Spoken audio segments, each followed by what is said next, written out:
Hi, this is Alan Merrill, and you're listening to Retrospectives with John Broughton on 3SER KC Radio.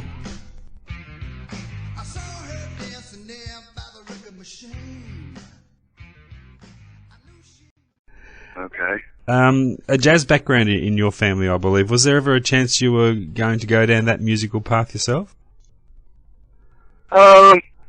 If that were the case, my parents put me off of the idea because all I heard when I was a child was rock and roll is taking over, and there's no money in jazz anymore, and all the money's in rock and roll. Mm-hmm. And my mother was signed to Roost Records, which I think was owned by Ahmet Ertegun, and it was just before Atlantic, and my dad was playing with Benny Goodman and then Earl Hines and Reggie Childs, and my dad played on Sarah first record.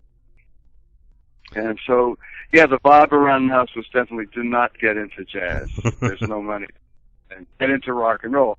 And my mother went out on tour with the Everly Brothers and brought in Everly Brothers back. I guess it was their first record, and I was hooked on harmony. And I just started listening to Elvis and to the Everly Brothers, and from there I was pretty much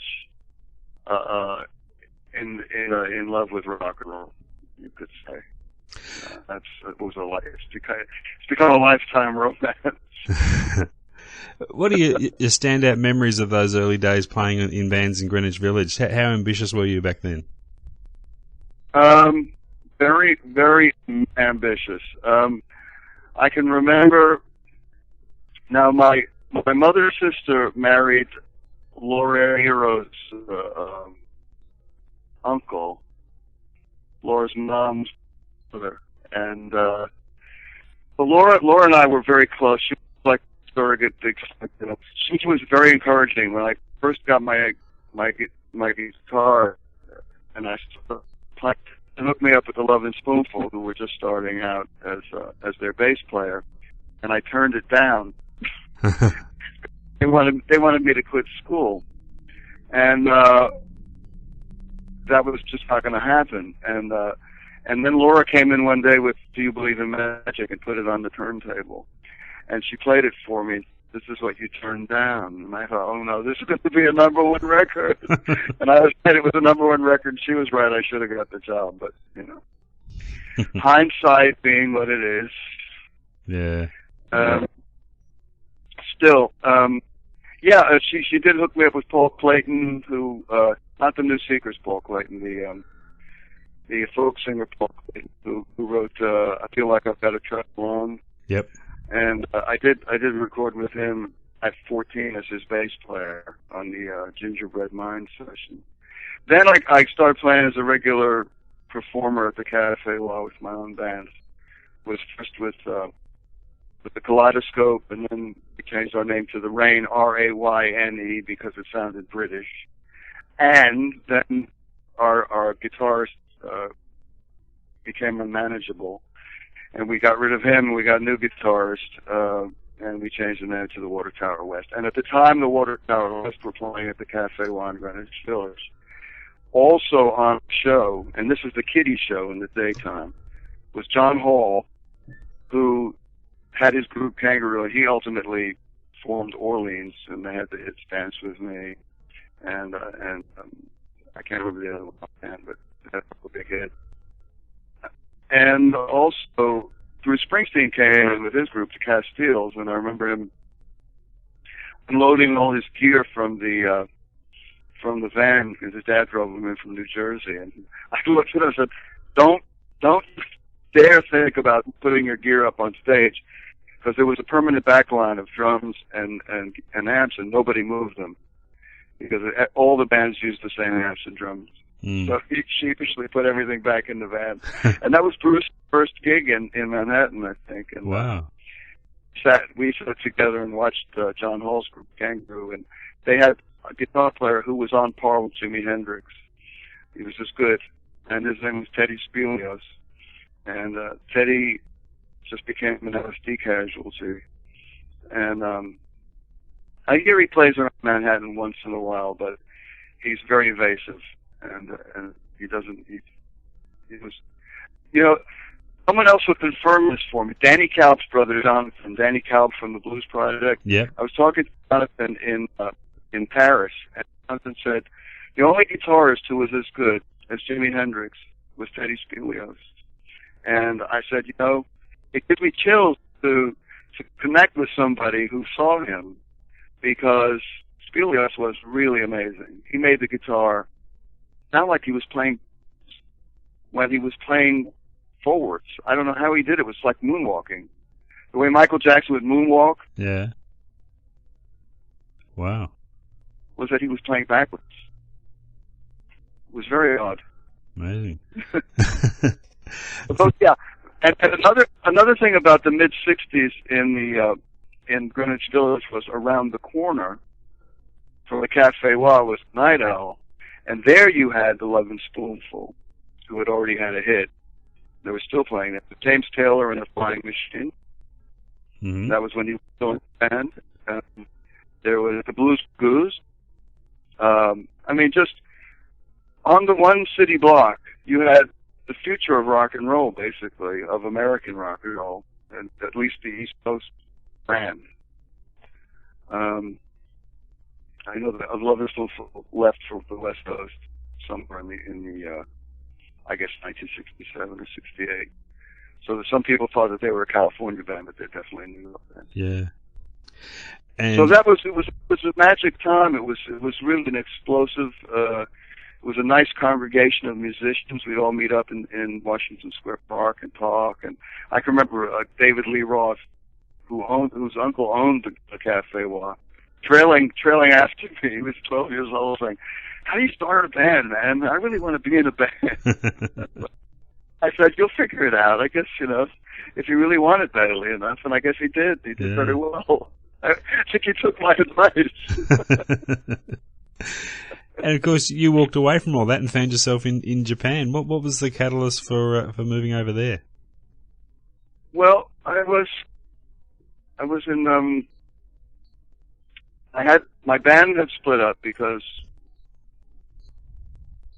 of the situation, and I auditioned for the Left Bank. I don't know if you remember them. They did Walk Away Renee, yeah. Pretty Ballerina, and I got the job, and it was down to 60 guitarists showed up for the audition, and it was down to me and Bob Kulick in the end for who would get the gig. And I was a better singer. Kulick was probably a better guitar player than I am, admittedly, but I think that the Left Bank were definitely more into vocal strength, and I had that. But they decided after 2 months of messing me about to go on in a vocal trio with studio musicians backing them. And I was so angry about, you know, sort of almost being in the Left Bank that I took my mother's offer up to go and live at her place in Japan. I was living on my own in Manhattan at the time, and my grandfather was not pleased with that, telling my mother, "You should really take the son over to where you're living because he's a loose cannon." And I got to Japan, and I thought, well, what do I do now? And was walking down the street, and I heard what sounded like a scene out of a Godzilla movie.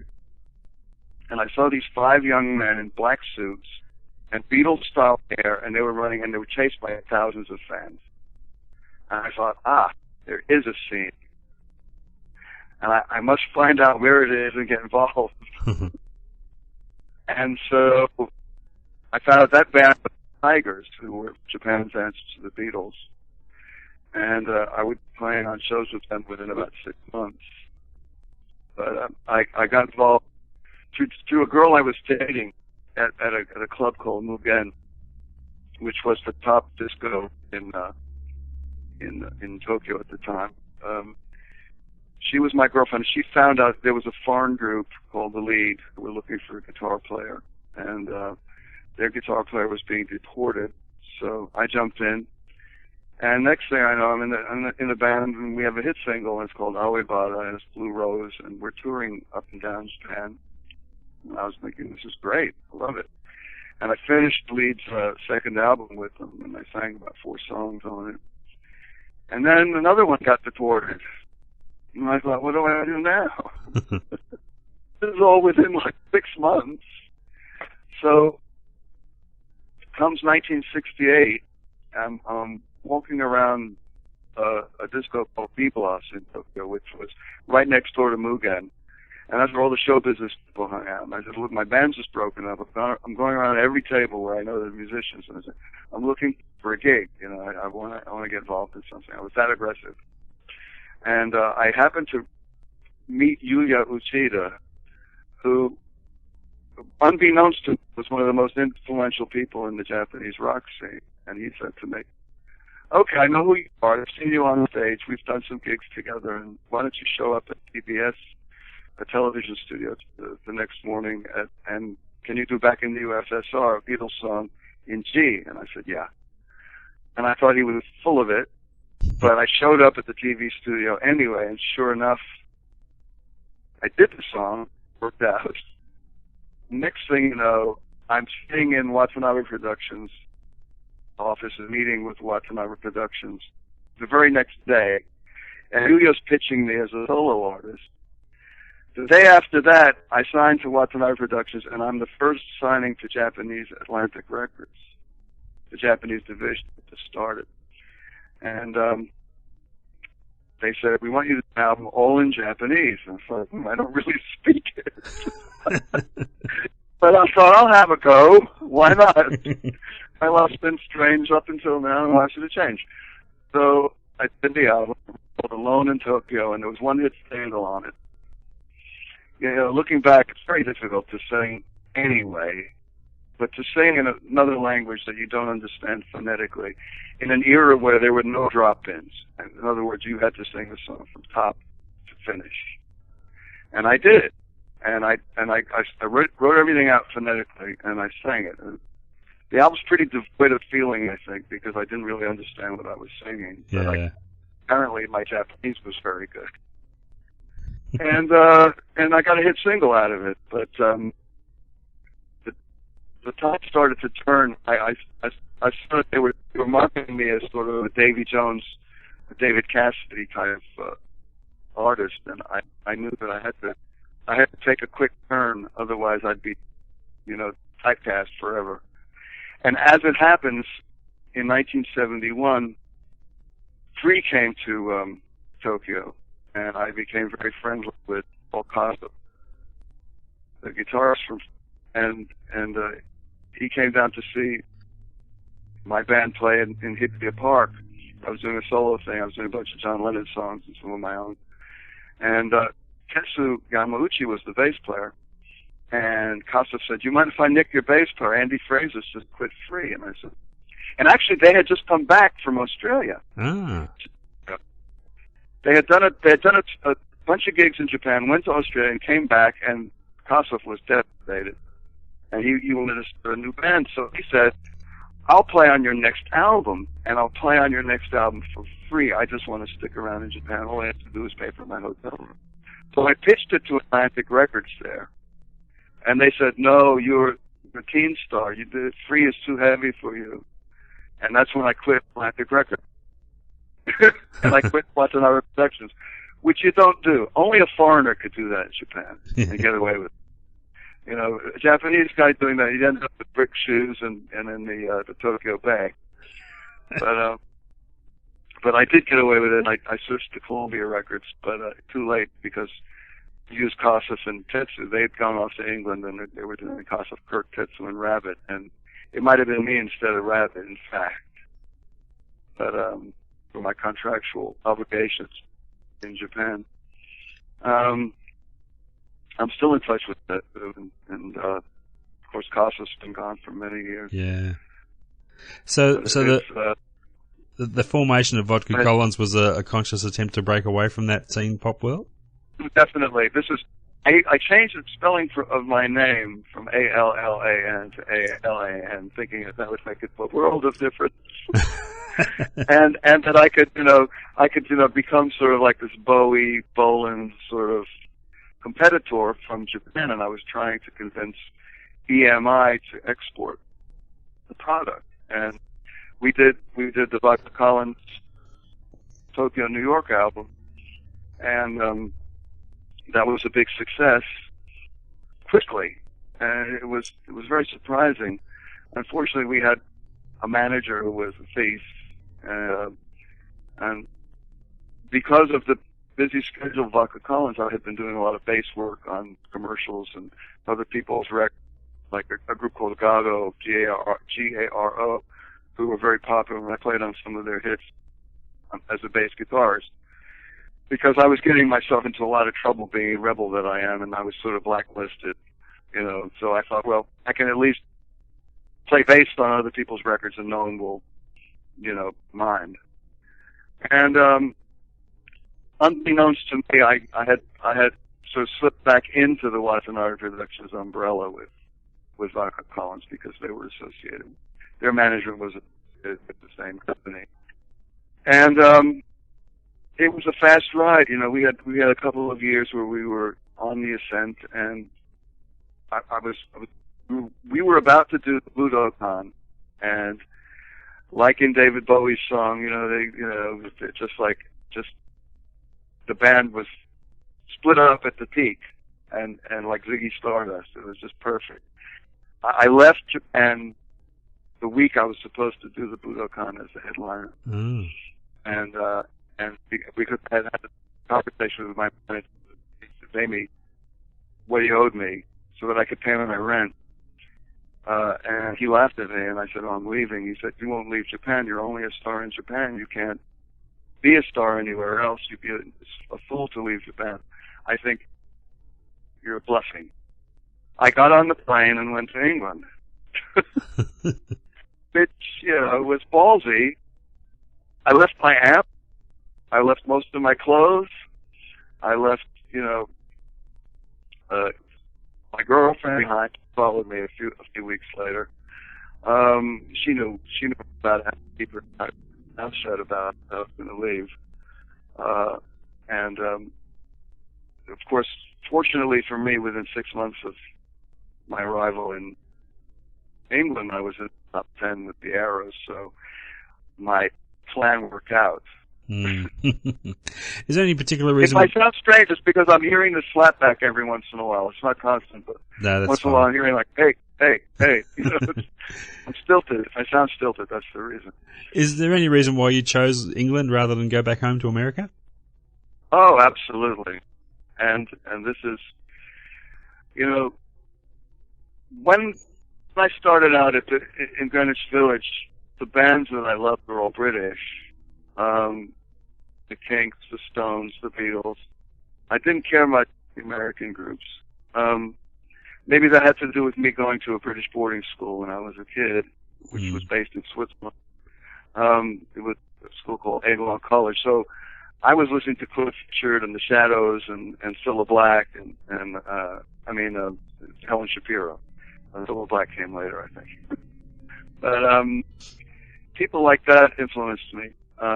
Just because my dorm mates would play the record, and so I was very accustomed to British rock. I wore my hair longer than most Americans, even back in 1960 or 61.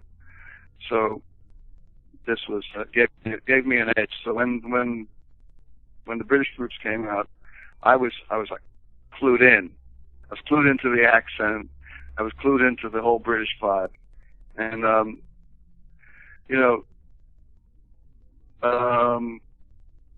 let's see. When I was in Japan, I would go to the newsstands and get Melody Maker, get NME, get Disc and Music, and I was aspiring to get involved in the British scene, and I was using like Peter Frampton and the Herd as a sort of a template of what I wanted to do. I thought this is good because it's musical. The guys all look good. They're getting a lot of girls, and it looks like they're making money. Didn't know that the British groups with limited fame in Britain and Europe don't make money. I had no idea, which I was trying to find out the hard way. Anyway, it's funny because I had a conversation with the late Dave Mount. We were comparing what we were on per week, you know, and the Arrows were on 25 quid a week, and Mud were on 35 a week. and you know, I mean, Mud had about 4 number ones, so that was sort of. But anyway, reeling back to in Tokyo, as I was coming up, I was looking to England as a place, as my Everest. You know, if I could have a hit in England, that's all I want. You know, I just want to be a pop star for 15 minutes in England, and that's fine. That's what I've done what I wanted to do. So I packed my bags and went to London, and it wasn't my first try. I'd done a few like exploratory holiday missions from Tokyo because I had to leave Tokyo to get my visa.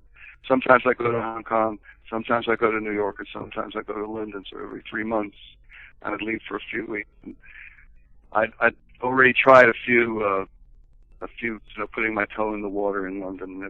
I got chicken and ran back to Tokyo. But in 1974, I stayed, and the Arrows nearly became a huge sensation.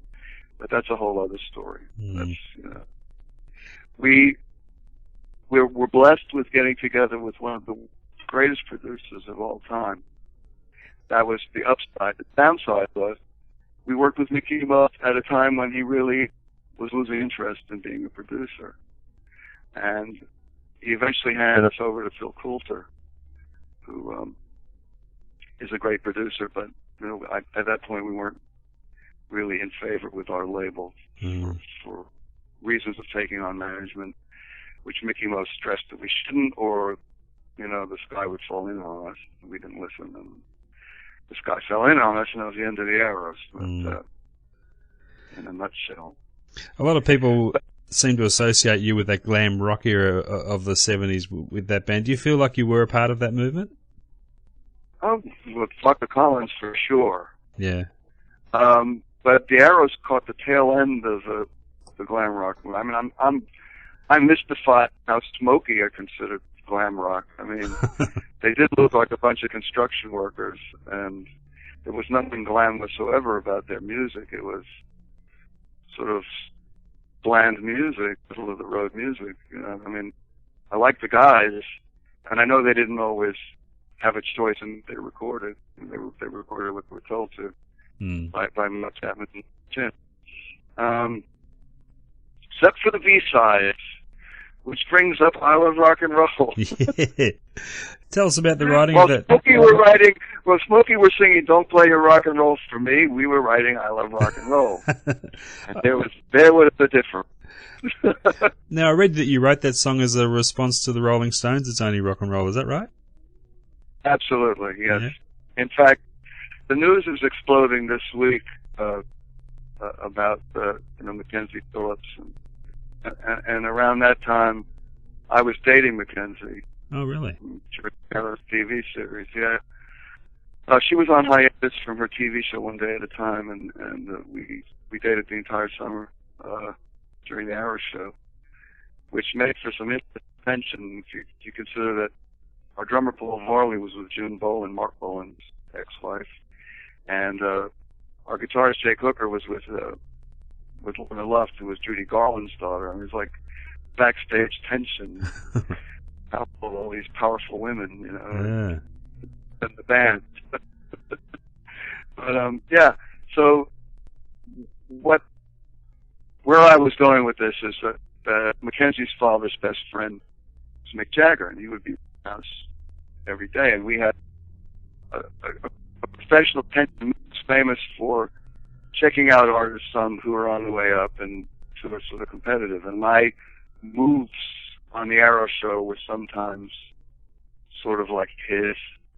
And he made a point of saying, "Mind your Manchester accent." And I knew exactly because we filmed our show in Manchester on Key Street at Granada Studios. he was saying, "Don't copy me." So when they came out with It's Only Rock and Roll, I was like, okay, gotta answer this one. And that's how I Love Rock and Roll. The chorus came out, but the verse was about the chorus. It's about a song in the chorus that's coming out of a jukebox. I thought was pretty clever, because I don't think anyone's ever written a song about a song that's coming out of a jukebox, and that's the title of the song. Is a fake hit, fictional hit, coming out of a jukebox, and that's what the kids are singing. So it was my Rod Serling moment, Twilight Zone. When Joan Jett had to do, I was like, okay, my dream was realized here. Did the song instantly sound like a hit to you when you wrote it? Could you envisage the monster it became? I thought it was going to be top 3. Unfortunately, Mickey put it on the B side. And it was only because his wife, Christina, bless her, she was clued into it, and she said, "No, Mick, this is a hit song." So we re-recorded it. It was a terrible first version. We re-recorded it, and it was a decent version. And we had been playing it live, so it had changed, and it had more substance to it. It was more well structured. And sure enough, it was too late to really get anything going with it, because Mickey just wasn't interested anymore. He didn't want to be proven wrong, I guess. And we got one TV show with it. And that TV show was Muriel Young, the producer from Granada Television's Show 45. I remember it well. We did it with Johnny Nash, who did I Can See Clearly Now on that show. And we followed Johnny. Now, picture this. Muriel saw us. The Bay City Rollers were giving up their show, Shang-a-Lang. And then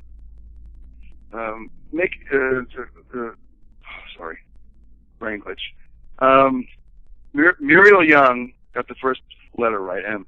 Muriel Young said that we should have our own TV show, that we should take over the Bay City Roller Show, based on our performance of I Love Rock and Roll that day. Mm-hmm. So, fast forward a year, and we have our own TV series. Joan Jett comes to England with the Runaways and sees us doing it on our own television series. You know, so it's one of the many songs that we did on our TV series, and she goes out and gets the record. That's how the song continued on its life. But this was a near stillborn from the beginning.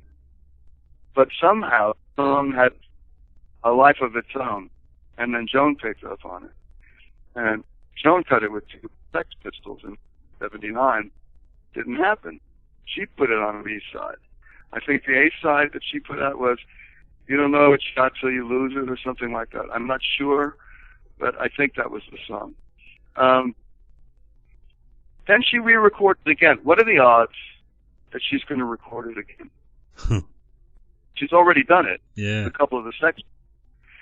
But she recorded it again, and sure enough, the song goes boom, #1. I was on tour with Rick Derringer at the time, and each week I'm on tour, and I'm becoming like the most popular guy in the band, more popular than Derringer, because I'm the #1 song in the country.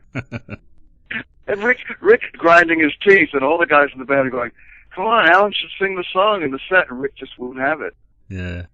It was peculiar. I'd written the #1 song in the country, and Derringer just didn't have the generosity. Although he's a nice guy, he didn't want me to steal the show with the #1 song. And this is the guy who wrote the song, boom. Because I can understand him especially not doing that. Yeah. But still. Tommy Eselbach, the bass player, and I talk about it to this day. Like, why didn't you sing that song? We were on the road, and it was #1 in the country, and there you were. Yeah. Anyway, I still do the song, and it still knocks people out when I do it. So I'm pleased about that. I just did it at the new Songwriter Circle on acoustic last week, and it was terrific. Great fun. Always is. Even though I was 35 years old to me now, the song is still thing.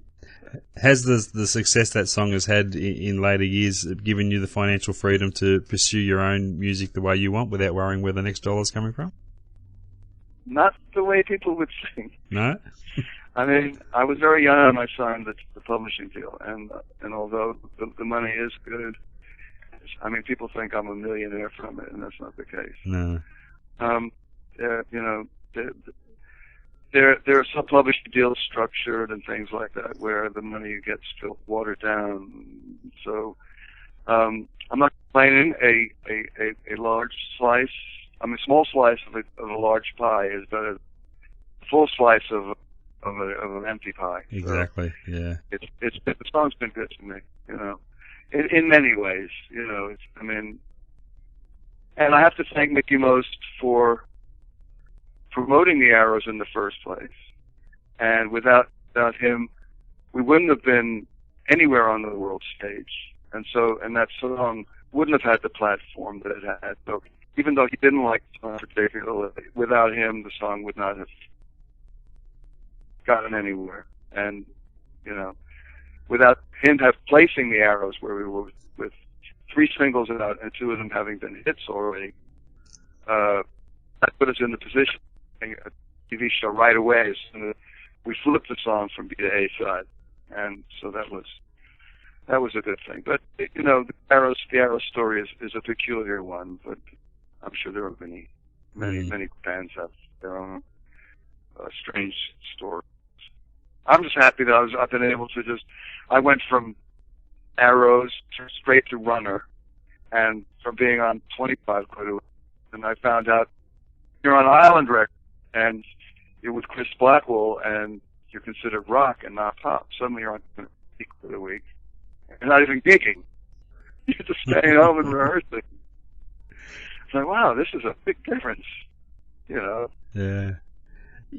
And Runner charted it, and it was a good group. It was Steve Gould on guitar with me on guitar, and Mickey Beat from Van Morrison Wavelength lineup on bass, and Dave Dowell, the original drummer from Whitesnake, on drums.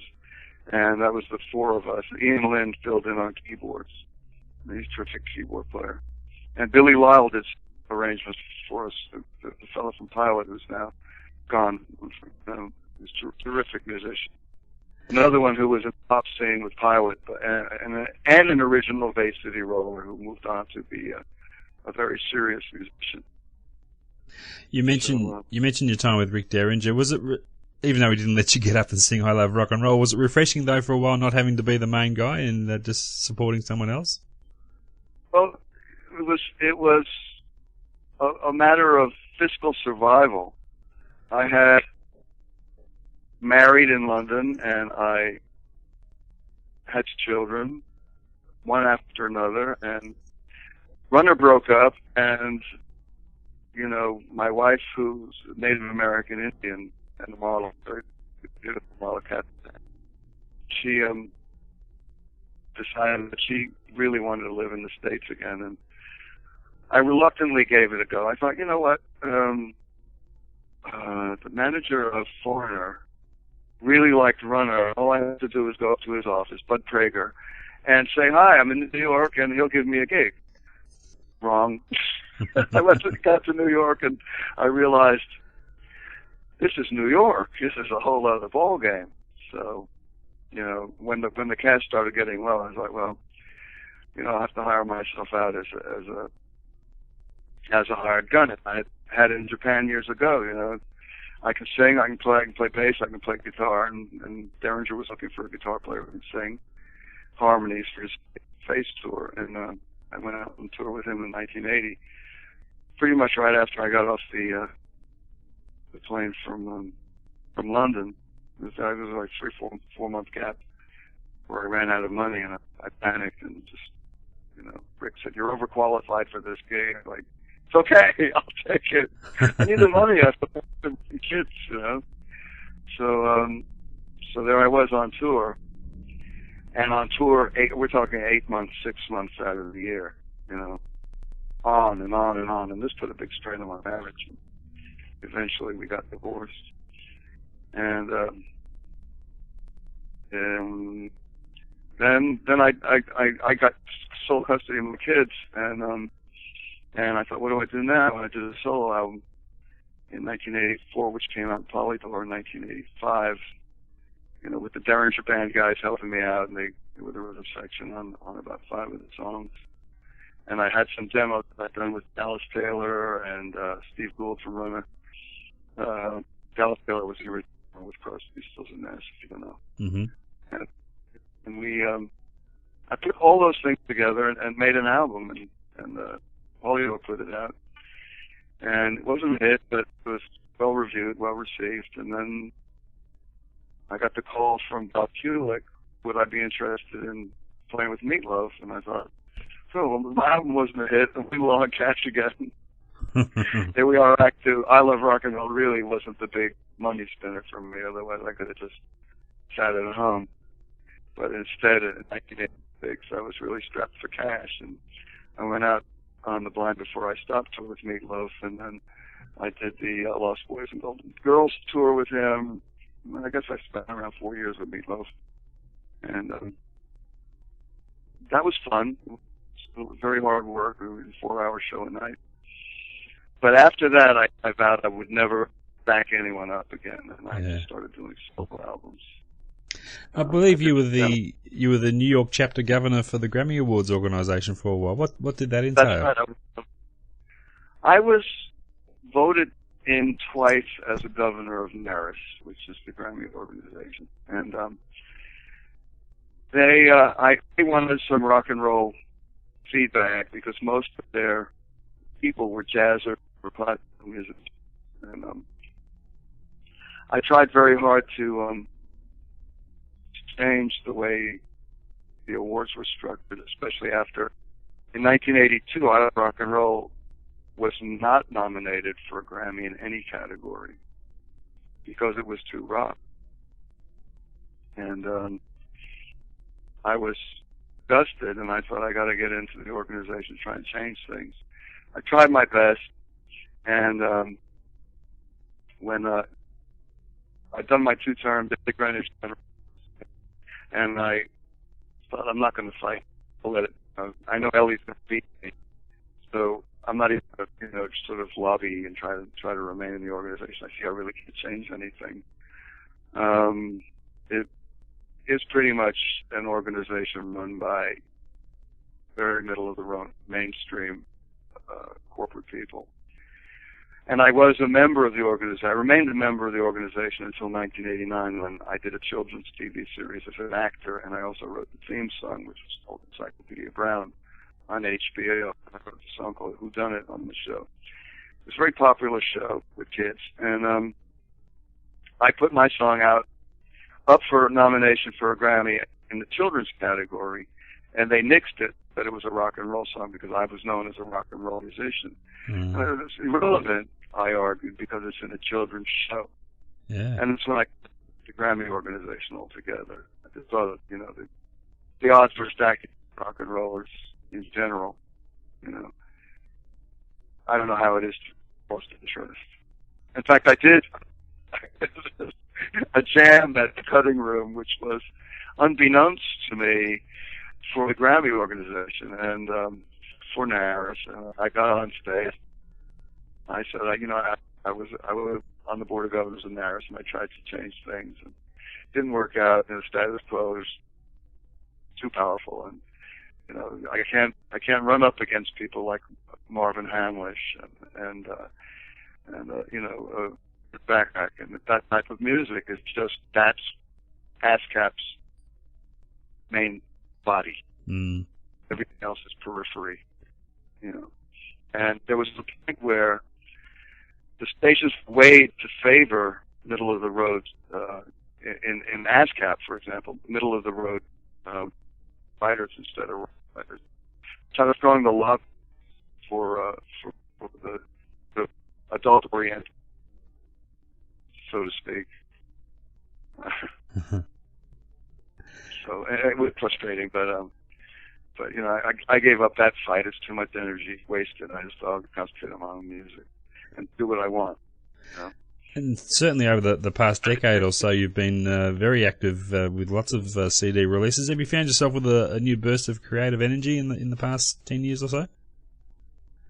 Pardon, I couldn't really hear you very well. Just saying, you've been very active in the last decade or so with lots of CD releases. Have you come up with a new burst of creative energy in the past few years? And what would you put that down to? Exactly. Well, I think, to be honest, I've always been kind of a laid-back person, and I started to realize that I had so many things that I'd wanted to express musically, and I thought about it, but I didn't do it. And I thought, now's the time to do it. And fortunately, I found some very good that were inexpensive, and friends who would play for me for free. And fortunately, I can play most of the other instruments myself. My daughter Laura's a great singer, and I sing harmonies with her, and we sound like, a sort of Harlem choir when we sing together. We have a very good tonal quality when we sing together. We do 3 parts on the left side and 3 parts on the right side. I have her on a couple of songs on my new record, which is coming out. I just finished the new record, which is going to be called The Face of 69. Oh. How you sing? It was my desire to go to London and be the face of 69 because Peter Frampton had been the face of 68 in Rave magazine, and that's what the song is about. It'll be out in about a month. Oh, terrific.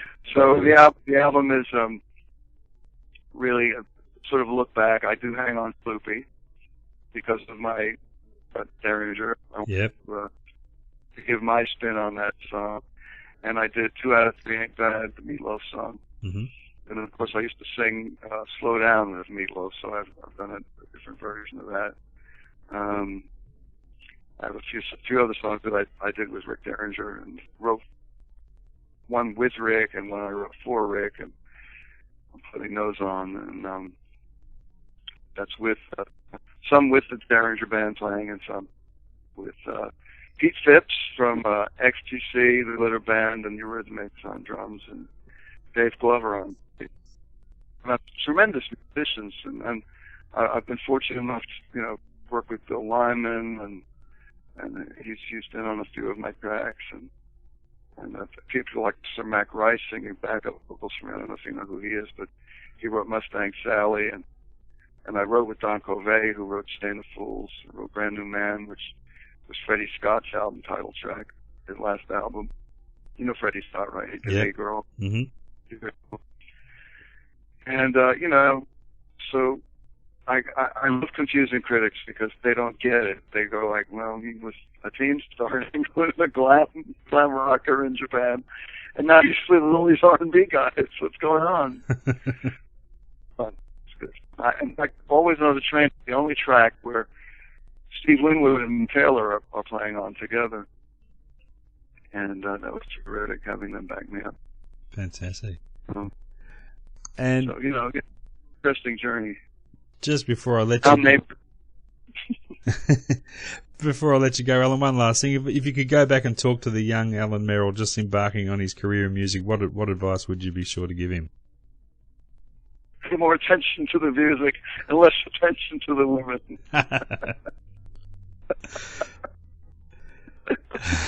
Definitely. Treat your guitar good. It never lets you down. That's sound advice. Hey, Alan, fantastic to speak to you. Your career has been anything but ordinary. Your career, it's been one out of the box. It certainly has, and there's still plenty more to come. We're sure. Thanks, man. Thank you for recognizing it. Much appreciated. Been a pleasure chatting with you. All the best. Same here. Cheers. Bye-bye.